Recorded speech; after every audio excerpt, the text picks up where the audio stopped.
We read the Bible about God testing, our faith being tested. Is there a difference between being tested and tempted? Yes. There's definitely a difference. When he usually always talks about temptation, it's referring to something that will tempt you to do what? Sin. To sin. Will tests cause you to sin? No. They're not supposed to, especially the tests we see that are given to us through the Word, or that we understand that we're just going through as Christians today. So as we look at this, no one can say that they're tempted by God. People say that. People, even Christians have said that and thought that. Here he makes it very clear. Notice, God cannot be tempted by evil.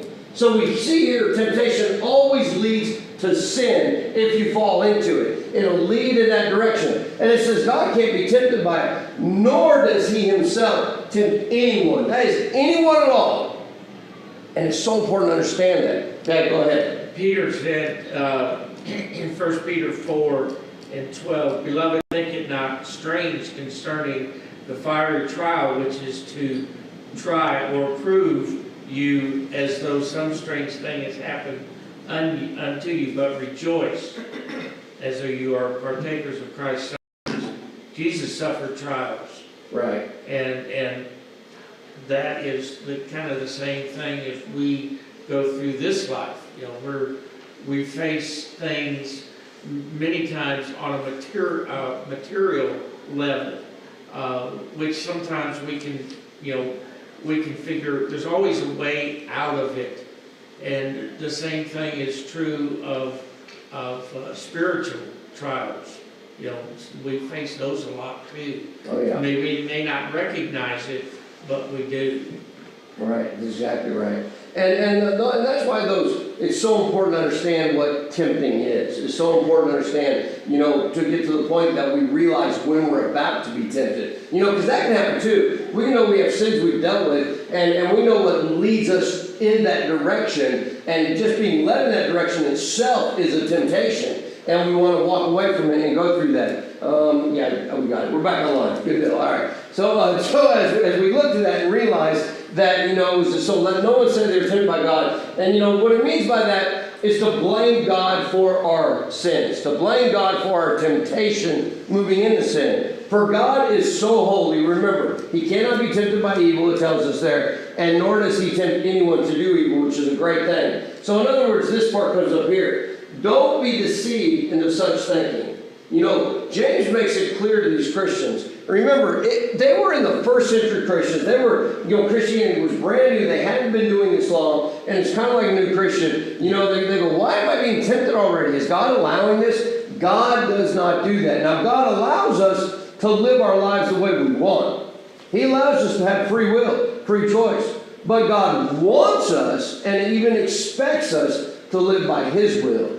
And that's what we see. So think about these verses 16 and 18. Don't be deceived into such thinking that you're being tempted by God. If someone read these for us again, please.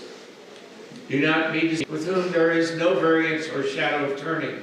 Of his own will he brought us forth. The source of goodness, every good gift. And we see that good. He is not the source of evil. And we need to realize that, suddenly, God created, people that are atheists say, well, if you want to believe that God created everything, that means you have to believe he created evil. No, it doesn't. Can the angels sin just like we do? Yes. It could be done, and we see that happening in the Bible. We question it, we think, they see what heaven's like. It talks about that. They see what everything was from God. They realize in that, not just the appearance, but in that, in God and a part of him and everything going on, you think, why would they take the chance to do that? Well, we know the devil, as an angel one time, made that choice that he wanted to fight against God. He tried to take over in a sense of what it's even an angel. How can someone realize or try to think that they can actually beat God? Well, the same thing happens today with humans. Humans think they can beat God. Thinks that they just don't think about him or they win by himself. He's not a God at all. So, brethren, what these people do is they try to say he created evil since he created everything. No, he created angels and human beings which have the opportunity to do what they want to do. In other words, he says, I want you to live by me. But if you decide to do something wrong, that's on you. And then you sin. And that's when we see that happening. That's where evil came through, as we know, with that, of course, of the devil, the serpent. We see the devil of old. In fact, when God created everything in the compared and each day, what did he say after each time, after each day? And it was good. And then when he created human beings, he said what? It was very good. Very good. No badness or evil there within it. That came, as we see, in the results of sin from the devil. Bill, go ahead. When you're walking in the light or living a Christian life, I have found that temptation can be spotted a mile away. Okay. And there's just this abhorrence or this recognition of what that is and what you're not going to do. The line becomes blurred when, if you fall away, if you begin to associate with those that don't share your faith, if you stop reading the Bible, quit going to church, quit praying, there's much, it's not softening is the wrong word, blurring is a better word, but walking in the light and living a Christian life, that those temptations, I'm 10 miles away. Right. And you don't even have to run, you can just move away. That's exactly right. You know, when we look at it, you know, we look at temptation, and once, like I said, once we learn the truth, we learn how we're supposed to live, what we're supposed to be like, you know, it's really not. I think sometimes we just may put on blinders when it comes up, you know, and that's what happens. And when we look at that here, when we spot it, you know, it's like anything. If you're out, we'll just say you're in a battle or something, and you spot somebody pointing a gun at you, are you going to walk towards them? Or are you be like, hey, what's up with that over there? I mean, is that what you know? Or someone's trying to do something to hurt you? What are you going to do? You're going to get down, get high, or get out of there as fast as you can. And that's what we see. And we spot those things miles away, as Brother Bill just said. 10 miles away. I mean, we know what they are. And now, when we're first a Christian, you know, in our first beginning of being a Christian, we may not understand that. And it takes time. And we realize that. But as we grow older and more mature as Christians, we cannot say, you know, God put this earth here so he caused my temptations. It's his fault. And that isn't at all. That's why he says every good and perfect gift comes from him. And an example is that it was of his own will that he says that he brought us forth. It was God's own will that he brought us into this creation that he created. Dad, go ahead. Kind of, I guess you could say it may go along with this. But after back of the verse, inheritance that's given to us and undefiled, that it does not fade away, reserved in heaven for you, who are kept by the power of God through faith for salvation, ready to be revealed at the last time. In this you greatly rejoice, though now for a little while, if need be, you have been grieved by various trials, that the genuineness of your fire may be found to praise, honor, and glory at the revelation of Jesus Christ. With my gold burn, I think what we need to be sure we get rid of, that it is taken out from us. Many of us have faced some horrible trials and come through them, and others, you know, will still have to face some trial that's really going to prove their faith. Right. And that's what that is. And remember, trials can come along too. And remember, just because we're in a trial, that trial, you know, we have to decide how we're going to come through it. You know, even in a trial, you could sin. And, you know, by giving into it. And God knows that. And it's not that God is causing this earth without having a trial. Nobody at all. And that's why it's so important to realize that we look at one that did it, that made it through those trials that he was dealing with Jesus. It just happened to be what's that? He gives us a way out. And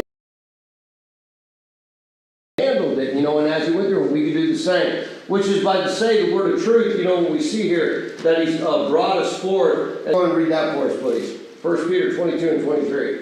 Having pierced so by your obedience to the truth, for a sense of brotherly love, love one another earnestly from the sheer heart, since you have. And you know, we mentioned this word time, born again. You know, born again as a Christian, and I love how he puts it together. Born again, not a perishable.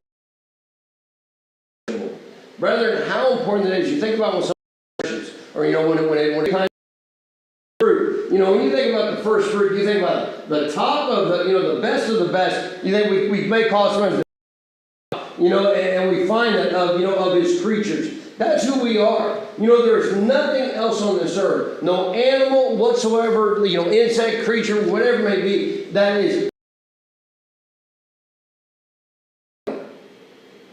We're the ones that have the opportunity to go to heaven because we're souls with a body. And we need to realize that as what he's getting here. And this is what James is trying to get them to understand. So certainly God, as we see without a doubt, he would make clear, would not tempt us with evil. In fact, through the words of James, God is the development of sin which can help us to overcome sin. Notice that. He's going to give us the insight of how sin develops. And, you know, how it comes into our life and how, you know, we fall maybe prey to it. But he says at the same time when he does that, he's showing us how to overcome it. How to not even get to the point of sinning. Meaning what I mean by not saying we won't sin, but what I mean is when it comes to your life, you know how to get away from it before you sin. And he shows us that, makes it clear. That's where we find this next part, the understanding. In verses 14 and 15 as we go back to them. And this is how we see how this sin develops for us. So let's go ahead and read that. So we'll go ahead and read, first of all, the stage is temptation. Remember, temptation is always the first stage of sin. Not that it is sin, but it's the first stage of getting to sin. And here we see in verse 14, if someone will go ahead and read that for us, please. But each one is tempted when he is drawn away of his own desires and enticed. Thank you. So notice here we see here, the stage involves two things. This first stage involves two things. You notice what they are. Number one is that of lust, meaning desires. You know, New King James Version uses desires. It's a strong, not just a simple desire, but a strong desire for something. And then there's enticement and opportunity and encouragement to satisfy.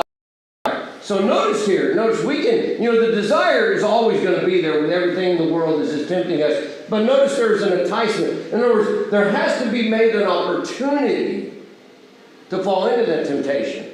Let's put it in a mathematical form. Look at it right here. Temptation equals desire plus opportunity. In other words, you can't have temptation without having these two.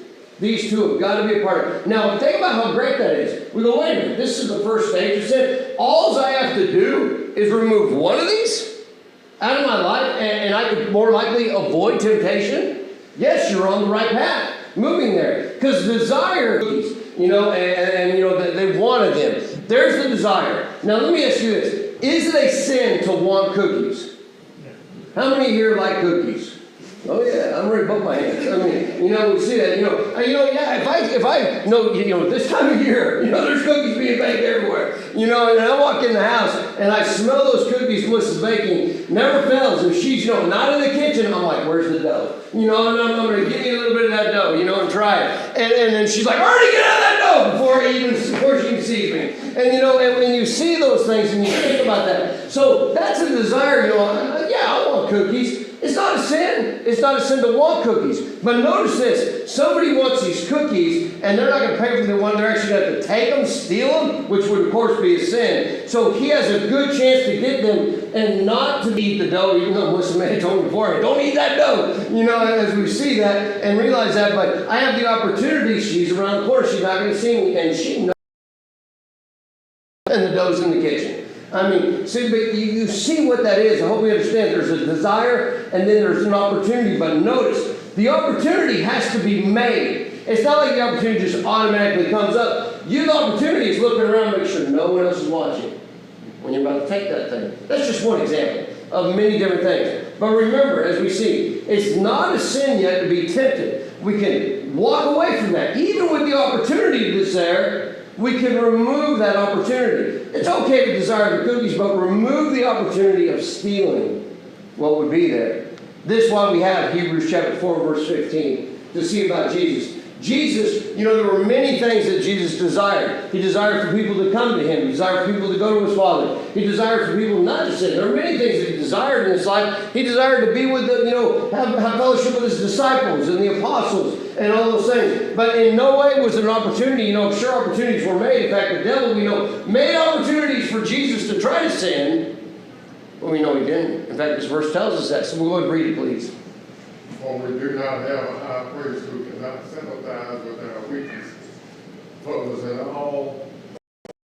Thank you. See, here's the difference between Jesus, say, and a regular judge, you would say. You know, some judges have come up, you know, and maybe not dealt with the same things you were. Maybe they you know, their parents were very, very, very, very wealthy or whatever, and they bought their self-position. Not saying that happens. It does sometimes. But, you know, you see that. But imagine that you go through the same thing you did, and you're sitting there, say you're in court, and you're like, I know this judge didn't deal with the same things I have in life. Now, I'm sure he's dealt with things, but maybe not the same things. Here's the difference. Jesus has dealt with everything we are dealing with. That's why Matthew 4 is so clear about the temptations that the devil gave him. And some will think, well, he only had to go through it that one time out in the wilderness. No way! Jesus was being tempted every day just like you are. When the devil fell in Matthew 4, it says he went away. Do you think he didn't come back until the Garden of Gethsemane, there in the Garden of Gethsemane? You think that was, did he not do anything to Jesus that whole time? You think he tried to get Jesus to fall away during that whole time of his 3 years? He did. He went away to try to find a better way to entice him to do certain things. I mean, there's so many things that happened throughout the life of Jesus that we read about that happened with him dealing with his disciples and apostles and the people. And, you know, it had to just make him, you know, think like, what is wrong with these people? But he didn't sin. Not once. So that's the first stage. That's huge. When we put it in that context, when we put it in this context right here, we're like, wow, I can get rid of opportunity and I can avoid temptation. Well, let's bring it the next step further. Look at this one here. We understand that the second stage is sin itself. So the first stage is just those two ways you put them together, and then the second stage is sin itself. We go, well, that ain't enough stages. I want 3 or 4 more stages in there to get through this before I get to sin. Oh, I'm sorry, but that's just not the way it happens. Let's go and read verse 15. Someone read verse 15 for us, please. Then when desire has conceived, it gives birth to sin. And sin, when it is full grown, brings forth death. Thank you. When desire has conceived, that means when that opportunity has been taken. And you know, and we see that here. Temptation leads to sin only when we yield and act upon it. That's when you understand. That word yield, you know, everybody understands what it means to yield. And you know, when you come up to a corner or whatever it may be, you know, or you know, on the freeway, whatever it is, and the sign says, you know, the triangle upside down, it says yield. What does that mean? It doesn't literally mean stop. But what are you supposed to be doing? Slow down and looking. At least be observant of what's there. Looking, you're slowing down. Sometimes, do you have to stop? Yeah. No, I mean, sometimes you have to stop. If something else is coming, some other traffic. Of course you do. You know, who has the right of way when you have a yield sign? The other person. That's exactly right. So you come up with that yield sign, and you don't just do this. You see the yield sign, you just go, whoa, bam, and you get hit. You know, that's not what we do. We come up to that yield sign and we, like I said, we slow down, we look. If someone's there, we stop. But notice what we're doing. We're being observant before. That is where we see here. You yield, meaning when you give up to it, when you decide, and you just like boom, and the act, notice the act upon it is so important. Sin therefore requires the added step of action. Here's where it is. You have desire. Now you found an opportunity. But let me think of this. Even if you look at the opportunity, you go, okay, no one's looking, I can take it. But say if you decide not to go to the next step, you don't take it. Did you? Came really close, but you didn't sin. We should knock it off before we even get to the opportunity, is what he says. But he allows us to understand that we're seeing there, putting in mathematical terms again. Here it is. Sin equals desire plus opportunity plus action. Now, when we look at temptation and sin this way, it's like, to sin, you have to really make the decision to do so. Think about it like that. Think about it. To sin, you have to really make the decision to do it. There back in verse 15. Well, we'll go back one more time. What does it say that brings forth what? Death. Death here, the word doesn't mean that you're literally going to die. It means being spiritually separated from God. That's what this is here. Which is the wages of sin. We know Romans chapter 6, verse 23 is that very clear to see that ultimately such death involves eternal punishment. In other words, if this happens and we're a Christian and we sin, and we decide not to take John up, what he says in 1 John chapter 1, 7 through 9, to ask God to forgive us who is faithful to do so. If we decide not to do that, we're already separated now, and then we will remain separated until we do what needs to be done, which brings apart this part, that, then I'll get to you. So we're going to read 21 verse 8 of Revelation. But the cowardly, unbelieving, abominable, murderers, sexually immoral, sorcerers, adulterers, and all liars shall have their part in the lake which burns with fire and brimstone, which is the second death. Thank you. Now when we look at all these, we go, oh, I can think of some sins that don't fall into that. No, you can't. Everything's going to fall in here somewhere. Everything's, and when we think of lying, most people think of lying as the little sin. So if you think things, as say we can say it's the smallest sin, little sin, it's no big deal, just tell a little lie. Guess what? Even liars. So we see all this happening and understanding here what goes on. And so before I get to that, I'll give you the equation to this. Dad, go ahead. No, go ahead. Okay, so the last one we see putting it once more in the form of an equation is desire. Here it is. Desire plus opportunity plus action plus no forgiveness equals punishment. But here's the great thing. I just want you to get, check this out. In 1 Corinthians 10, where it talks about there's always a way of escape, from temptation. So the desire will be there regardless. It's always going to be there. Is, when we get spotted, and we know we get spotted, guess what we have? We have three, we have these two opportunities, desire, opportunity, actually three. We don't have to desire it. We say, oh, I like it. But we don't have to have that opportunity and make it available to us. We definitely don't have to act upon it. But if we do, here's God. Merciful God. He says, but you know what, if you do, because I know it's going to happen, I'm going to give you a way to be forgiven. A non-merciful God would have said, once you do it, you're done. That's it. Or it says, I'll give you 100 chances. How many here of us do think we should send 100? Everybody to be with Him. That's why He created humans, that we have the opportunity to be with Him in the end. And He wants us all to be there. That's why He gives us an opportunity for forgiveness that we see. So let us think about that, and we'll close that. Go ahead. Okay, go back to Jesus. So many times people will say, well, as you pointed out, He's the Son of God. But it says He was tempted in all the ways that we were. And we know that, in 1 John, it says all the flesh, all that is in the world, the lust of the flesh, the lust of the eyes, and the pride of life, is not of the Father, it is of the world. We all fall into those categories. Right. The eyes, the flesh, and the pride of life. We all fall into those opportunities, so to speak, because it's all around us. Right. And then when you think about it, I always thought about these verses as like a building stone. Right. And also like a cancer. Oh, yeah. You can have minor surgery to take care of that if you find it soon enough, if you recognize it.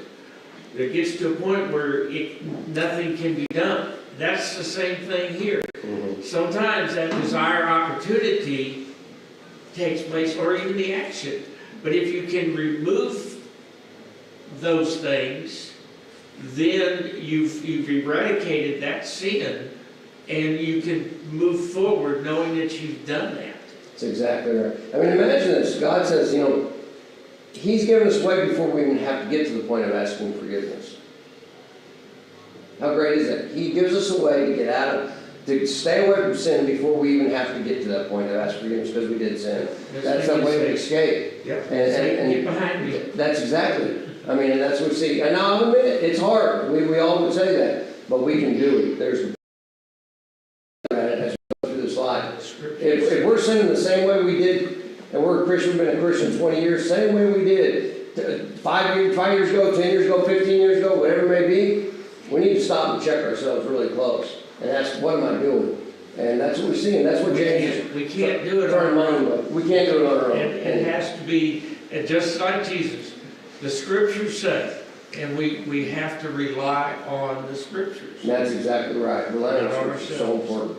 And not ourselves, exactly. All right, any other comments, questions before we close? I'm a little bit over. All right, none. Okay, thanks.